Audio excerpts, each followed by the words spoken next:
Oi,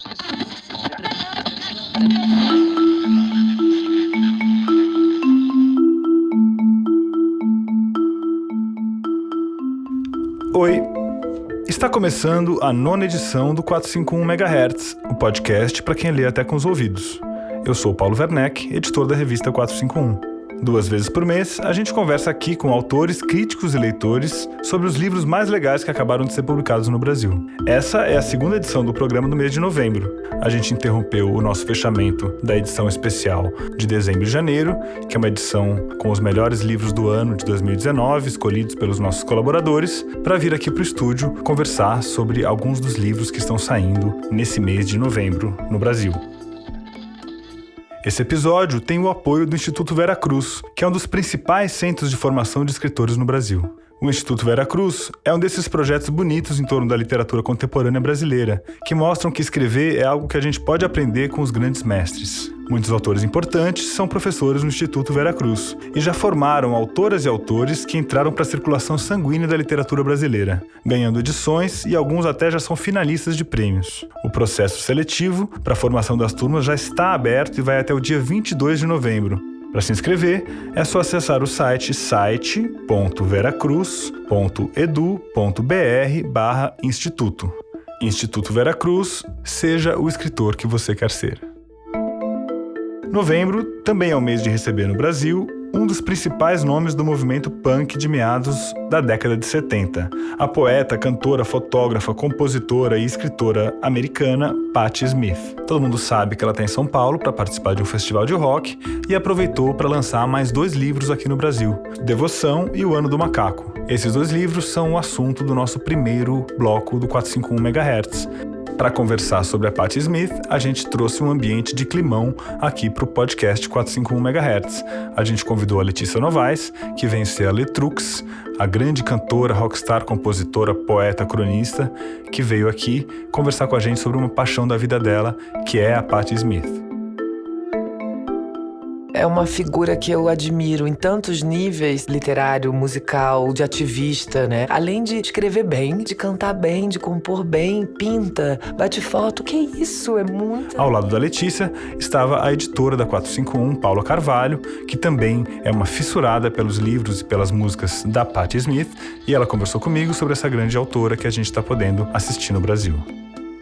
No segundo bloco, a conversa é com outra escritora super talentosa e que já despontou na vida literária com prêmios importantes. A Jaimília Pereira de Almeida é uma escritora portuguesa que eu entrevistei em Lisboa durante o mês de outubro. Ela acaba de ser nomeada como uma das finalistas do Prêmio Oceanos, que é um dos mais importantes prêmios para literatura em língua portuguesa. E como todo mundo sabe, a Jaimília Pereira de Almeida é colunista da revista 451. Todo mês ela publica uma crônica de Lisboa. Eu recomendo que vocês acompanhem a coluna da Jaimília. A Jaimília falou um pouco sobre o processo de escrita. Eu escrevo cada capítulo e depois o que acontece é que, diante daquela versão daquele capítulo, eu revejo e emendo muito. Ela também falou da admiração que ela tem pelo trabalho do fotógrafo suíço-americano Robert Frank, e esse é o assunto da coluna dela na 451, inclusive o livro dela, que é finalista do Prêmio Oceanos, chamado Luanda, Lisboa, Paraíso, publicado pela Companhia das Letras, foi resenhado na edição de novembro pela Luciana Araújo Marques.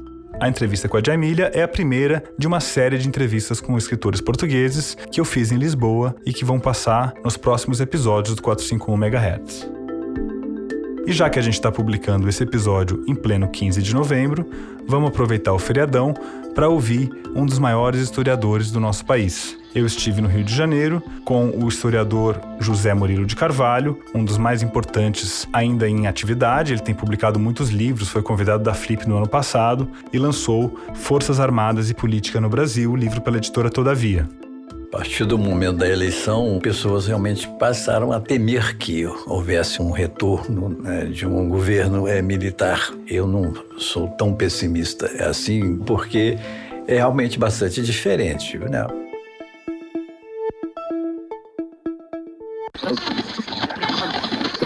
1, 2, 3, 4!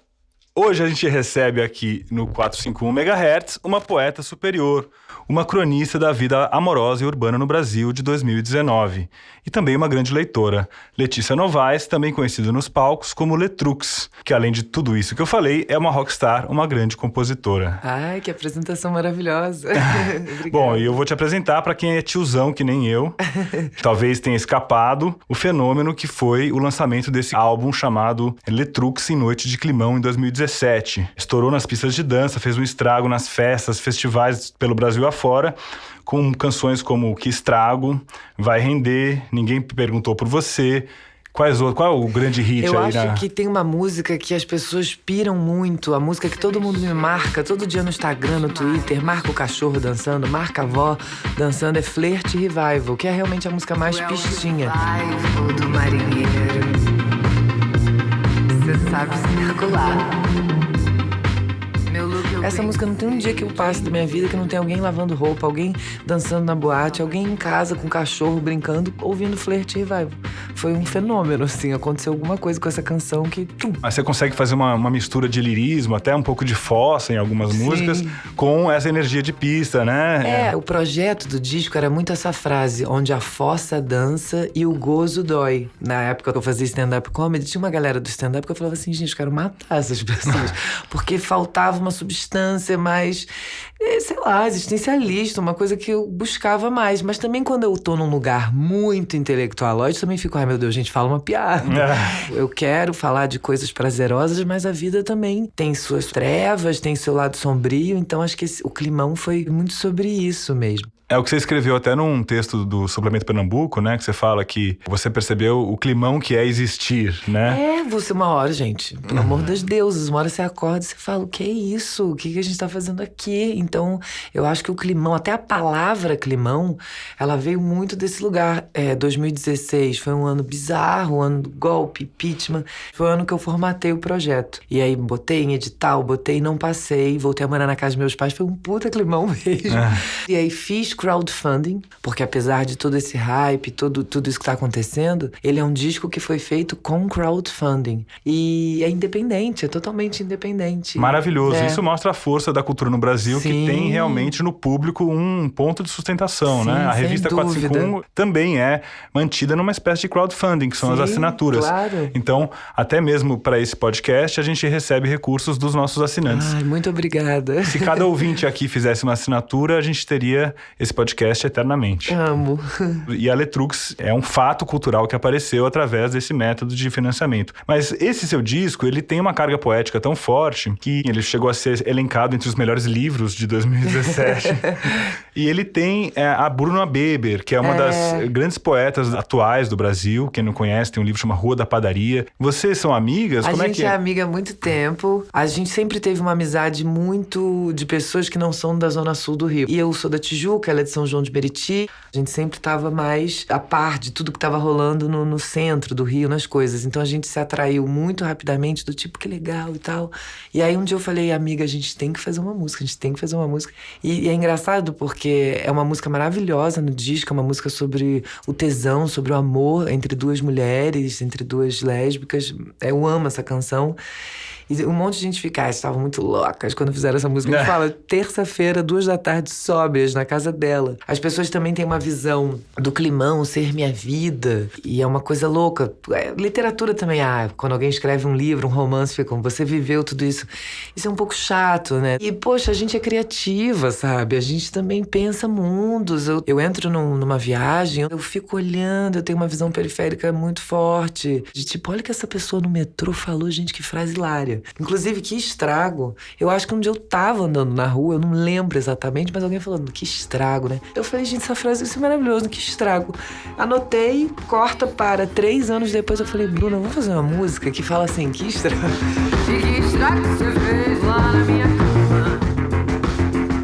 Então é um plágio. Essa é a parceria de vocês. Que Estrago é minha parceria e com a Bruna. talvez a música que... É uma grande canção, não posso... a primeira que vem à cabeça quando a gente pensa no seu disco. Eu acho que lá no Spotify mostra quais são as mais ouvidas. Acho que a primeira Ninguém Perguntou Por Você e a segunda é Que Estrago. É muito forte, não dá pra não cantar. Oi, eu sou Natasha Barzag-Genem, diretora cultural da Japan House São Paulo. Tô aqui para te convidar para ouvir o nosso podcast. Como a nossa primeira temporada é sobre literatura japonesa, convidei o Paulo Werneck, do 451 MHz, para conversar comigo e com os nossos convidados. O primeiro episódio já está no ar no seu tocador preferido e tem como tema O Assassinato do Comendador, do Haruki Murakami. Assina agora mesmo aí no seu tocador para descobrir com a gente 8 grandes obras da literatura japonesa. O podcast da Japan House São Paulo é produzido pela Rádio Novelo e tem a 451 como parceira nessa primeira temporada. Bom, para conversar com a Letícia, tá de volta aqui ao nosso estúdio a Paula Carvalho. Ela é editora da revista 451 e tanto ela como a Letícia são fissuradas pela Patti Smith, que é a grande rockstar que está em São Paulo aqui esses dias para participar do festival Pop Load, e ela também está lançando 2 livros, O Ano do Macaco e Devoção. São 2 livros da Companhia das Letras, que são um pouco o pretexto para a gente convidar você aqui. Não precisava disso, mas que bom que foi a forma que a gente conseguiu te chamar, né? É uma figura que eu admiro em tantos níveis, literário, musical, de ativista, né? Uma pessoa conectada com a própria família. Além de escrever bem, de cantar bem, de compor bem, pinta, bate foto. Que isso? É muita... E que vida, né? E que vida, e que trajetória. Até muita gente descobriu quem era ela no Brasil nesse livro chamado Só Garotos, que é um livro que já saiu faz uns 5, 6 anos e que fez a cabeça de um monte de gente. A primeira vez que eu ouvi falar dela, na verdade, foi num livro também, mas é aquele Mate-me, por favor. Que é maravilhoso. Que é maravilhoso. Mas esse livro não fala tão... Não é que não fala tão bem dela. Tem um cara lá que... Tem questões... Que falava que ela ficava ali só de observadora, não entrava na parada, mas deixa ela, faz o que ela quiser. E ela fala isso no Só Garotos também, Sim. que vinham falar, tipo, primeiro achavam que ela era lésbica, e aí depois achavam que ela usava anfetamina, também ela não, eu não sei. O máximo que ela fazia era fumar, quase não bebe, né, o vício dela é café, porque ela tá sempre atrás das cafeterias. Sim. Em todos os lugares. No Só Garotos ela fala uma coisa muito linda. Não sei se ela e o Robert estão numa viagem de ácido, não sei o quê, mas ela fala, chegou uma hora que eu preciso voltar à terra para criar. O artista, ele não pode ficar só num campo de endeusamento e etéreo e loucura. A terra chama, e ela é capricorniana e eu também. Então eu fiquei, gente, isso faz tanto sentido. Tem um lugar do ego, da vaidade, que é muito periclitante, né? Como é que é? O Só Garotos é essa história um pouco pré-fama, né? Que eles estão... Ela e o Robert, que vocês falou, que é o Robert Mapplethorpe, que era esse grande fotógrafo erótico americano. Ela primeiro vai pra Nova York, né? Sem meio nada. Ela mora na rua uma época, depois mora na livraria que ela tá trabalhando. Mas antes disso, ela encontra o Robert em algum dormitório, alguma coisa assim. E aí ele leva ela pra passear em algum lugar e depois eles se reencontram em alguma situação, uma outra situação e começam a morar juntos num quarto no Chelsea Hotel. Porque isso também é uma coisa muito legal da Patti Smith, é que ela vive essas vidas imaginárias com esses heróis. Ela queria ser musa de artista. Então ela falou, Robert quer ser fotógrafo. E virou, né, Letícia? Também, virou musa, né? Virou. Só que aí ela também vira artista, né? E eu lembro dela, tem uma passagem do Só Garotos que ela tá vendo um show do Jim Morrison. Eu amo essa passagem. Não é maravilhosa? Pode contar essa passagem. Não, é porque isso é muito forte, porque ela ainda nunca tinha pensado em subir num palco. Ela tava ali, ela lia Jean Genet, ela lia Rimbaud, ela tinha esses ídolos, né, já mortos, Baudelaire, não sei o quê, mas a música ainda não tinha dado o clique nela. E ela olha o Jim Morrison e as pessoas estão assim, alucinadas, virando o olho, e ela sente um senso de realidade. E ela fala, eu posso fazer isso. E ela fala que ela não fala isso com... Sabe, quando você vai ver um show e fala, que show merda, meu show é melhor. Não é sobre isso. Foi o start, eu acho. Foi a hora que ela falou. Porque ela nunca tinha subido num palco ainda. E aí ela sente esse chamado. É um chamado. Que ela fala muito sobre ter chamado no Só Garotos. É um chamado. Esses últimos 10 anos, né, ela tá virando uma escritora, né? Reconhecida, né? Maravilhosa. Pra além da rockstar, ela tá virando uma escritora e uma grande memorialista. E esses livros que estão saindo agora? Você chegou a... Não, ainda não. Tô super curiosa. Paula, fala pra gente um pouco desses dois livros. O Ano do Macaco. O Ano do Macaco são pequenos momentos, assim, que ela fala meio sobre nada. Ela mistura relato de viagem com buscando cafés e tem uma caminhada solitária ali. Tem uma placa de um motel que ela dormiu no final do ano, de 2015, que é quando ela vai fazer o último show dela, é perto do aniversário dela. E aí um grande amigo dela, o Sandy Pearlman, que era um crítico musical e tal, ele entra em coma. É uma pessoa que fica presente o tempo inteiro no livro. Junto também tem o Sam Shepard, que foi companheiro dela uma época. E o Sam tá perdendo os movimentos, né, das mãos. Ele, acho que é esclerose múltipla que ele tem. E também ele tá sempre muito presente no livro. Ela vai visitar ele. Aí o Sandy morre em 2016. 2016 é o Ano do Macaco, né? Ela falando dentro do ciclo lunar. Aí o Trump é eleito. Ela não fala muito diretamente o nome do Trump o tempo inteiro, mas tem aquele clima meio... Tem um climão no livro também, de perda, mas ela tá sempre falando que vai falar da vida, né? Tem uma coincidência muito, que pra mim, que sou mística, eu amo. O marido dela morre no dia do aniversário do Robert Mapplethorpe. Olha que louco, o amor da sua vida morre no dia do aniversário do outro amor da sua vida.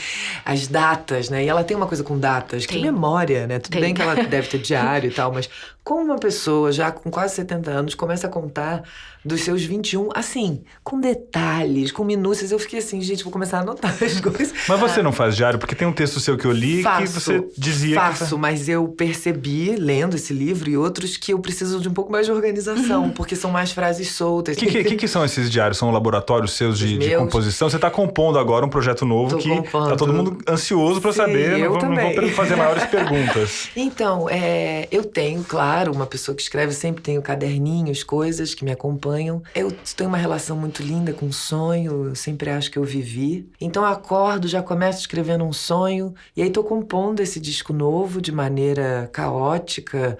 Algumas canções nascem já direto com a melodia, outras nascem num processo de poema mesmo, e depois eu enxergo aquele poema e crio melodia. E interessante você falar isso, porque esse é justamente também o tema de Devoção, que é o outro livro da Pat, que é sobre... Acho que eu vou ter que ler pra é sobre um processo artístico dela, entanto que no meio, na verdade, tem um conto de ficção que ela criou, enquanto tava, acho que num trem. E a primeira parte do livro é ela contando como é que ela foi se inspirando, né? Essas referências que às vezes é meio do nada, sei lá, ela tá vendo uma TV, aí vem uma cena de patinação artística, aí vem a Simone Weil, e aí no final tem um epílogo dela explicando por que escrever. Acho que você vai adorar. E ele é curtinho, assim, ele é pequenininho. Devoção, amo. Você conta pra gente aí, então, da sua rotina como uma pessoa aplicada ao trabalho, né? E nesse texto também que você publicou no Suplemento Pernambuco, você fala que você entrou na Faculdade de Letras querendo mexer com literatura, imagino, né? O que aconteceu? Ai, mas eu era muito nova, eu acho que tem esse processo também. É muito triste você chegar pra alguém de 17 anos e falar o que você quer ser da sua vida.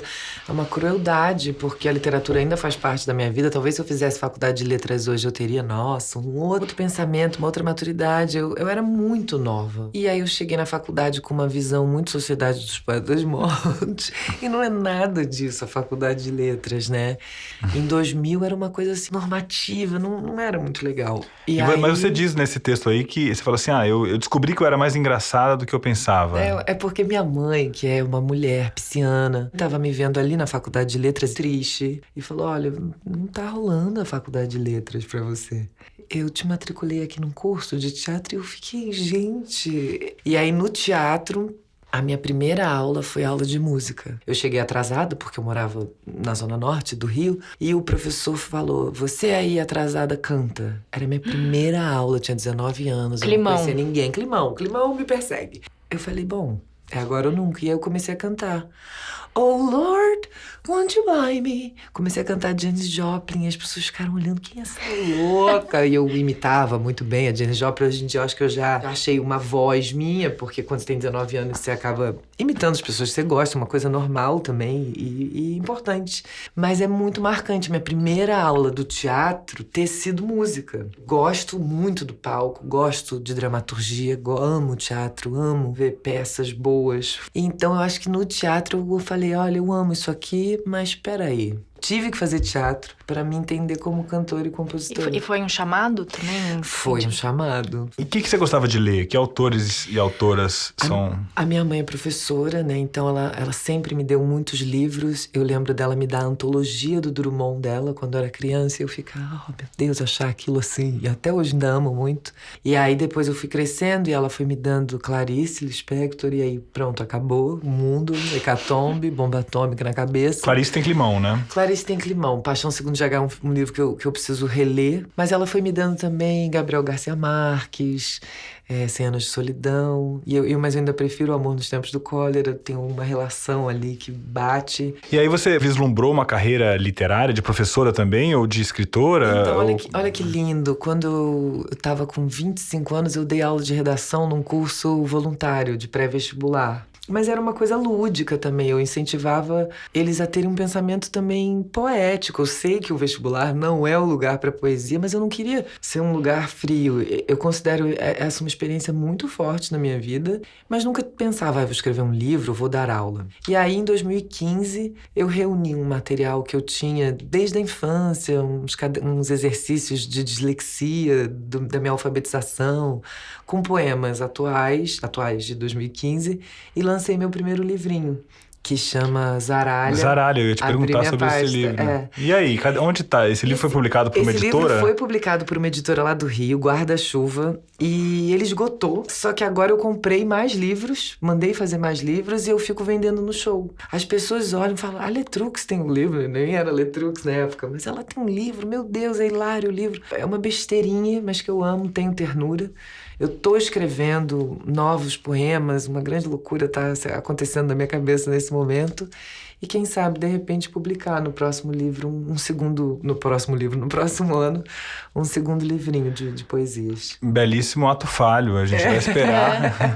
Que maravilha. Nós vamos esperar lá na redação da 451 os seus livros e vamos ler e fazer a resenha. Mas a gente também espera ter você como colaboradora, né? Assim, os livros da Patti Smith. Esse papo aqui já da Patti já rendeu várias coisas que eu tô pensando. Estamos te entregando os livros aqui com testemunhas da nossa audiência para você escrever pra gente quando você puder. E, bom, Letícia, vamos falar um pouquinho do que você tá armando aí agora pro próximo. Primeiro eu queria te perguntar, você tá compondo? É possível você adiantar uma palhinha pequenininha, qualquer coisinha, um climinha? Tem umas coisas rolando na minha cabeça que é muito curioso. Esse ano, depois de 2 anos e meio viajando, e eu falei, não, gente, eu preciso realizar um sonho. Precisava conhecer a Grécia. Uma coisa assim, eu tinha uma relação, filosofia, loucura. E aí eu fui pra Grécia. Eu gosto muito de nadar, tem uma relação com água elementar, assim, que é um pouco absurda. 4 músicas vieram dentro d'água, só que esse ano a gente viajou muito de avião. Então, mais 4 músicas vieram dentro do avião.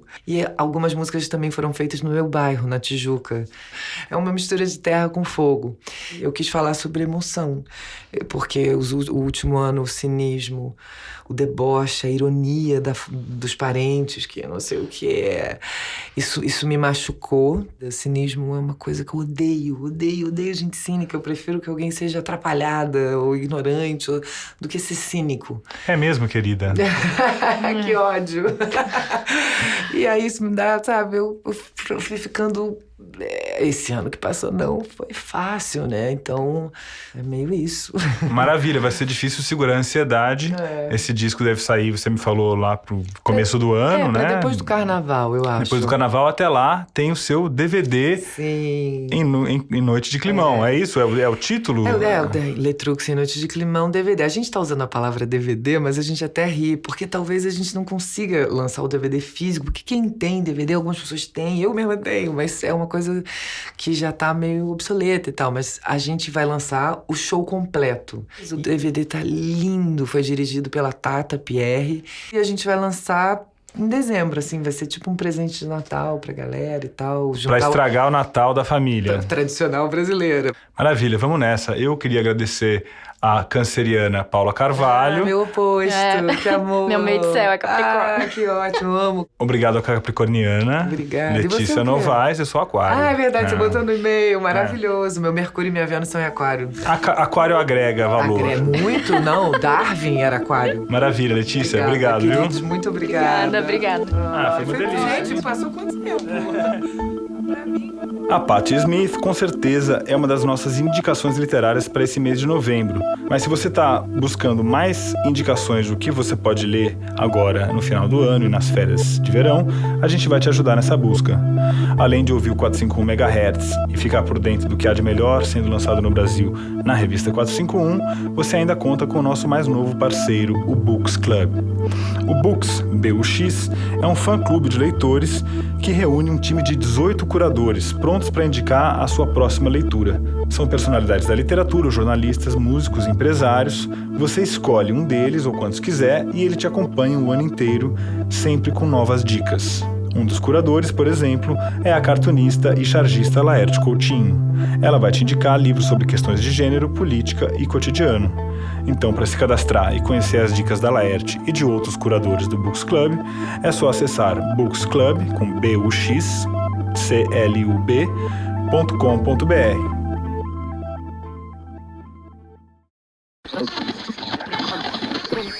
E agora no 451 MHz, a gente recebe ninguém menos que a colunista da Revista dos Livros, Jaimília Pereira de Almeida. Eu estou aqui em Portugal, estou em Lisboa, realizando uma série de entrevistas com autores portugueses. E a primeira que a gente fez aqui nessa série é justamente com a Jaimília Pereira de Almeida, que parou aqui a sua rotina de escrita para conversar com a gente um pouco sobre esse romance que ela acabou de lançar no Brasil, sobre um livro de ensaios que saiu esse ano, sobre fotografia e outros assuntos. Quer dizer, a sua cabeça está fervilhando, né, Jaimília? Pelo visto, você está num momento de grande efervescência criativa, a todo pano, né? Não, sim, estou num momento particularmente... Este ano também é um ano muito especial para mim, porque é um ano em que eu tive uma bolsa para escrever pela primeira vez. Então eu tive todo o ano a escrever.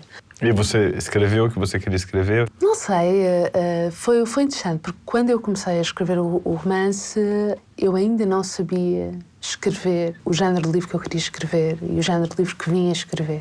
Eu não sabia como é que se fazia. Eu tinha feito um primeiro livro, que era um livro que partia de alguns aspectos da minha biografia, e eu... Que é o Esse Cabelo, Que é o né? Esse Cabelo, exatamente. E eu parti para este segundo livro. A grande dúvida era perceber se eu sabia ou não sabia inventar uma história, contar uma história. Foi um longo processo, o livro demorou cerca de 4 anos a ser escrito. E certamente é um livro que tem fraquezas, mas eu cheguei ao fim a sentir-me muito realizada, porque senti que talvez conseguisse fazer esse exercício. Hoje em dia sinto sempre uma grande relutância em escrever a partir da minha própria experiência, e só tenho feito isso quando me pedem para fazê-lo.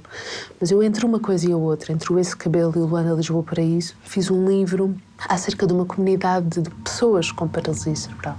Eu estive durante cerca de um verão junto dessa comunidade. Esse processo foi determinante. A minha relação com a escrita se alterou. Eu vinha desta autoabsorção mais ou menos narcísica do Esse Cabelo, e de repente eu passava os meus dias, passavam semanas inteiras em que eu nem por uma vez tinha pensado em mim. Para situar aqui o nosso ouvinte sobre Esse Cabelo, é um livro, a sua estreia em livro, né? É, sim. E foi um livro importante para você. Ele é um livro em que você se encontra, né? Você se encontra no seu corpo e na sua escrita também, né? Sem Por isso que ele dúvidas. tem essa beleza de falar do seu próprio cabelo, né? E você vai tecendo ali uma identidade própria. Sai no Brasil pela editora Leia. E depois você publicou esse livro no ano passado, já faz um ano. É Luanda Lisboa Paraíso. É um romance, vamos dizer que é o primeiro romance que você escreve, um romance mais no sentido clássico. Depois de um ano de sucesso em Portugal, no qual você ganhou 2 prêmios, como o prêmio Inês de Castro e o prêmio Essa de Queiroz,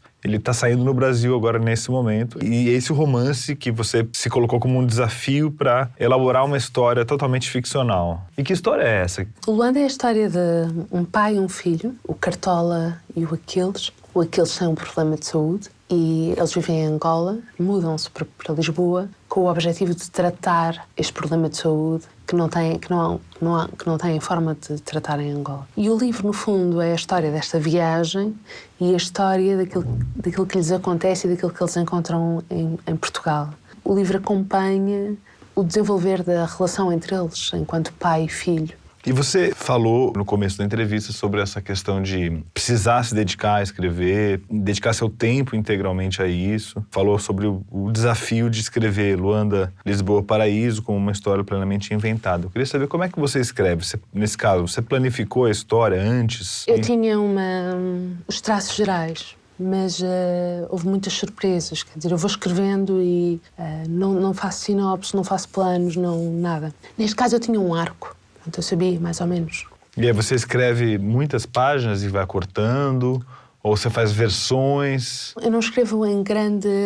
isso sempre foi assim, não escrevo em grande quantidade. Isso só me aconteceu uma vez com um livro que ainda não saiu. Em que eu tinha 600 páginas e o livro, no fundo, tem 100 páginas. Mas, de qualquer maneira, o que eu faço é...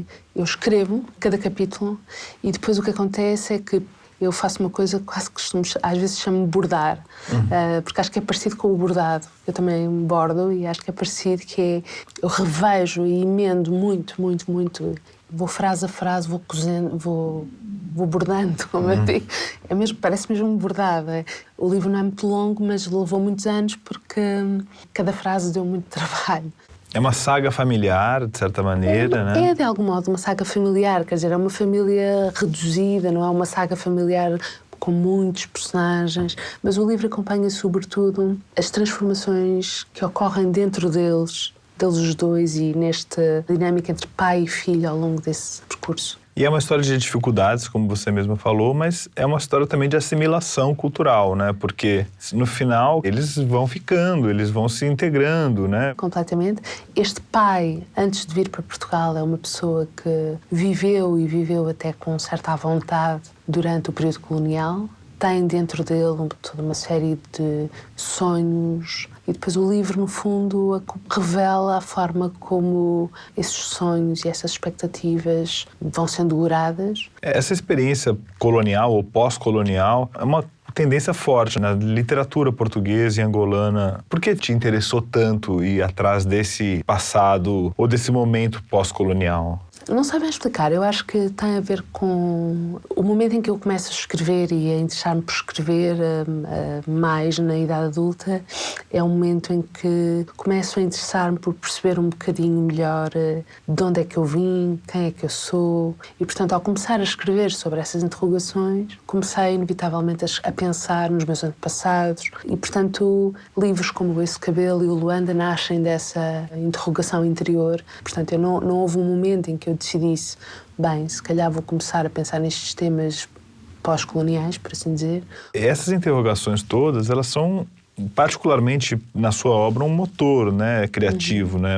Esse Cabelo é um livro que parte de interrogações e na sua coluna, você agora nova colunista da revista 451, e na sua coluna de estreia você mesma faz uma interrogação que é muito impressionante. Eu recomendo aí que os ouvintes leiam esse artigo, que fala sobre as suas leituras, né? Como é que você foi, de certa maneira, se dando conta de que os livros que você lê muitas vezes não são compatíveis com a sua própria pessoa. Questiono-me há muito tempo sobre isso.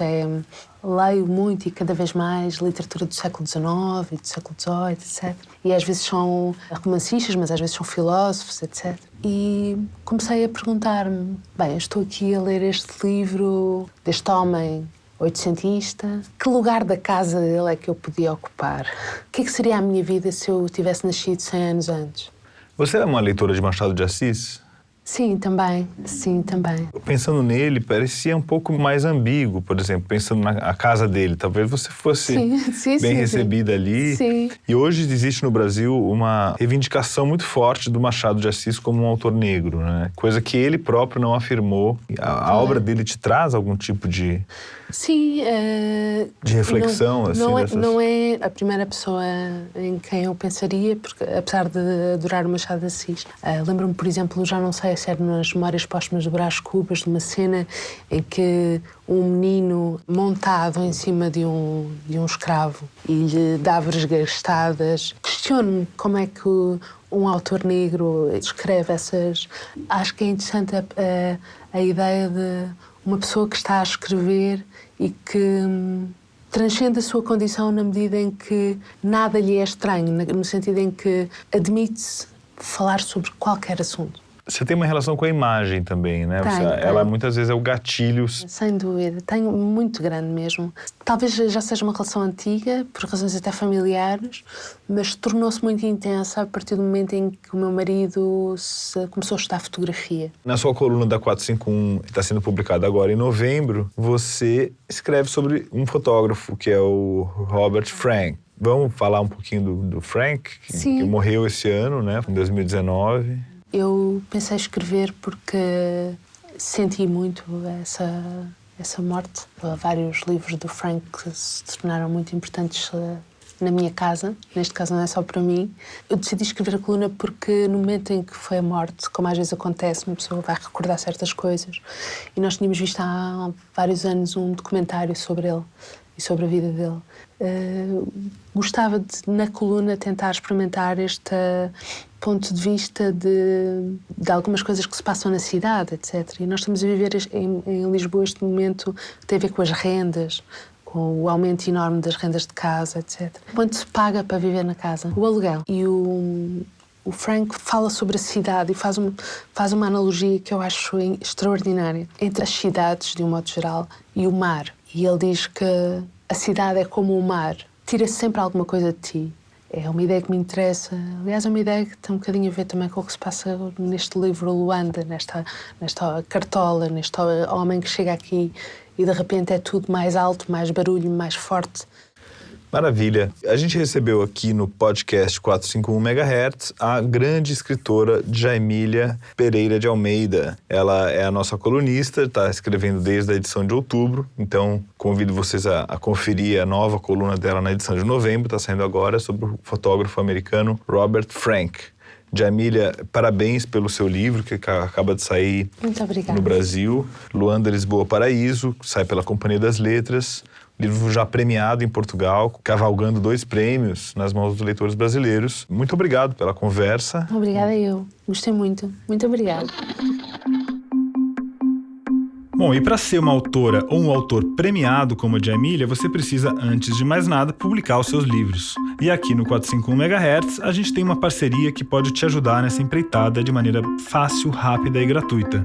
É só usar o KDP, a ferramenta de autopublicação da Amazon, que apoia o 451 MHz desde o primeiro episódio. O KDP permite que você mesmo publique o seu livro e disponibilize para os leitores no formato digital ou físico. Em até 72 horas, o seu livro aparece nas lojas Kindle do mundo inteiro. Conheça mais em kdp.amazon.com.br.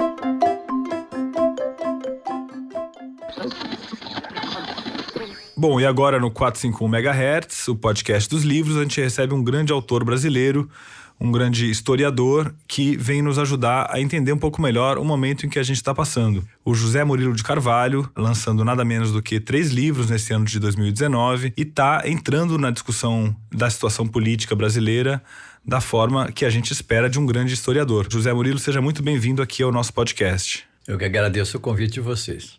Bom, o José Murilo vem, nos últimos anos, nos ajudando a pensar sobre o que está acontecendo no Brasil hoje, né? O que são essas agitações políticas que culminaram nesse processo em que a gente está vivendo agora. A gente atravessou o 2º impeachment da nossa história. A gente teve uma eleição muito conturbada no ano de 2018, com a ascensão de um nome muito controverso da política brasileira e a volta do militarismo ao poder. Nesse momento, o José Murilo acaba de lançar pela editora Todavia Forças Armadas e Política no Brasil. É um livro que já tinha sido lançado no ano de 2005 e que agora chega de volta às livrarias com um adendo no qual ele fala das Forças Armadas no contexto mais contemporâneo. José Murilo, como é que você vê a presença das Forças Armadas na política brasileira hoje? A partir do momento da eleição e da composição, né, do Ministério e de outros postos importantes no governo federal, pessoas realmente passaram a temer que houvesse um retorno, né, de um governo militar no Brasil. Eu não sou tão pessimista assim, né, embora seja pessimista, mas a este ponto talvez não, porque é realmente bastante diferente, né? A ditadura militar foi implantada por um golpe civil-militar, quer dizer, um golpe militar com muito apoio civil, inclusive de praticamente toda a imprensa da época, exceto um jornal Última Hora que não apoiou. No entanto, a partir de 68, por aí sim, se transformou realmente num governo, né, uma ditadura puramente militar, com as consequências que nós sabemos, da tortura, da morte de presos, que é uma ferida aberta em nossa história. Mas acaba de sair agora um livro, né, editado pela PUC, sobre uma pesquisa feita com oficiais do Exército, mostra que eles percebem claramente que há um divórcio entre Forças Armadas e algumas categorias sociais. Isto é, nós, os intelectuais, digamos assim, vocês, a imprensa, e a área artística, porque são os 3 setores da sociedade brasileira que, de um lado, sofreu mais durante o período militar, seja pela censura, seja pela participação na guerrilha e tudo, e aí é que a ferida está mais aberta nesses setores. De outro lado, quando a gente fala isso com eles respondem sim, mas o povo nos apoia. O que é totalmente baseado nas pesquisas. É aquela coisa do Chico Buarque com Geisel, né? Você não gosta de mim, mas sua filha gosta. Né? Mas eu acho que eles se apoiam um pouco nisto para se recusarem a reconhecer que houve esta violência. E você acha que isso também está na origem do segundo ponto da sua argumentação aqui no livro sobre Forças Armadas e política no Brasil, que é o fato de as Forças Armadas exercerem uma certa tutela sobre a democracia brasileira, né? Você poderia explicar um pouco melhor? Você parte ali daquele tweet do general Vilas Boas às vésperas do julgamento do Lula, né? Eu comecei a estudar as Forças Armadas por causa de 64. Eu era aluno de Sociologia e Política na Universidade Federal de Minas Gerais. Aí eu me perguntei, o que está acontecendo? Por que nós não previmos isso? Por que ninguém no Brasil, historiador, ou cientista social, previu o que aconteceu? Eu preciso estudar este ator político que está se tornando hegemônico no Brasil. Eu comecei a estudar desde a República. E aí é um ponto importantíssimo, né? Porque durante o Império as Forças Armadas não tinham nenhum poder político. Toda a ordem era mantida pela Guarda Nacional e Forças Armadas. Bom, no período da regência ela combateu revoltas, mas revoltas abertas, né, no país. Depois, não, ela participava das guerras. Mas com a República, não. Quer dizer, quem proclamou a República, que foi um golpe também, né, em 89, não foram as Forças Armadas, foi o Exército. A Marinha era monarquista. E isso foi ficando cada vez mais claro para mim. Há aqui uma distinção entre essas diferentes armas. Né? Tanto que o comandante do Exército, o general Vilas Boas, ele, né, fez aquela declaração às vésperas do julgamento. Asseguro à nação que o Exército Brasileiro julga compartilhar o anseio de todos os cidadãos de bem, de repúdio à impunidade e de respeito à Constituição, a paz social e a democracia, bem como se mantém atento às suas missões institucionais. Comandante do Exército alertando o Supremo quanto ao destino da nação, né? Exato. E aí realmente há uma mudança um pouco na minha própria avaliação da situação, porque comecei a analisar, inclusive, as constituições brasileiras. A única Constituição republicana que não dá poder político e policial às Forças Armadas foi a da ditadura de Getúlio Vargas. Todas as outras, há um dispositivo constitucional e dá a ele um papel político. Além também de um policial, porque manter a lei e a ordem é papel policial. Agora, zelar pela harmonia dos poderes, como não está na própria Constituição de hoje, é poder moderador. Você pode perguntar, sim, mas está na Constituição uma coisa, outra é ser aplicada. Aí entra o outro lado da questão. Para haver intervenção, é preciso haver oportunidade de intervenção. E a oportunidade de intervenção aparece quando? Aparece quando há crises. Você acha que os historiadores conseguiram transmitir essas questões históricas aí? A população está informada sobre a história do Brasil? Certamente as pessoas que votaram no Bolsonaro, uma boa parte desses votantes não votaram nele, né? Votaram contra o PT.